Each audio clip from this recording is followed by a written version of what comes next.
My name's Whitney, my machine's name is Bobby, and so... Is that true? Wait, yes. Oh my God. But Bobby with an I, so maybe it's a girl machine.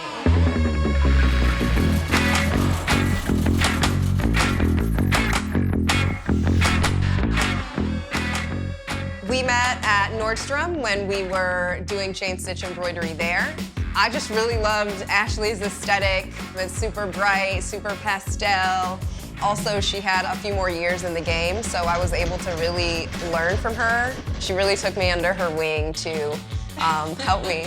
Yeah, you did. Well, I'm Ashley. I'm from Coney Island in Brooklyn, New York. And it all started with my father, who was a tailor. He worked at home, he had a home studio, and he had his own clients. This really intrigued me growing up. I didn't know this was even a job.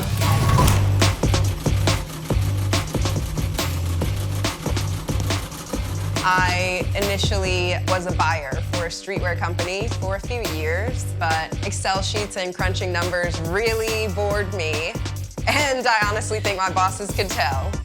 So I ended up moving to New York against everybody else's better judgment, but I really took that leap of faith 5 years ago to pursue a degree in fashion design.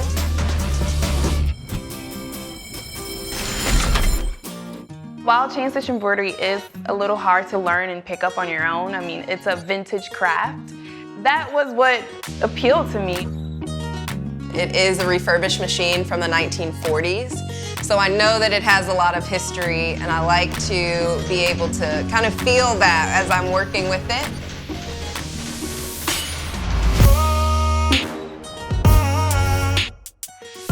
Coming from a digitizing background where I could just easily go in and digitize your artwork on a computer and then stick it in a machine and then let the machine do all of the technical sewing work, this really does require a lot of concentration. You really have to get a lot of hand and eye coordination. You're drawing with the needle.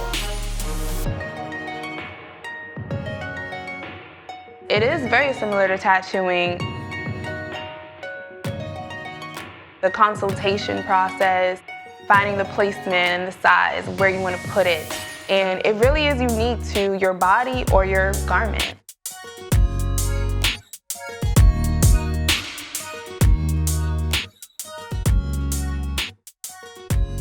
We did have a lot of clients and a lot of business on our own. That's when we started thinking about we tight knit and just keeping it tight knit wherever we go.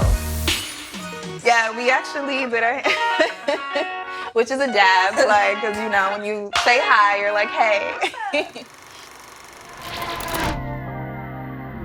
It's pretty crazy to see how things have come full circle for me.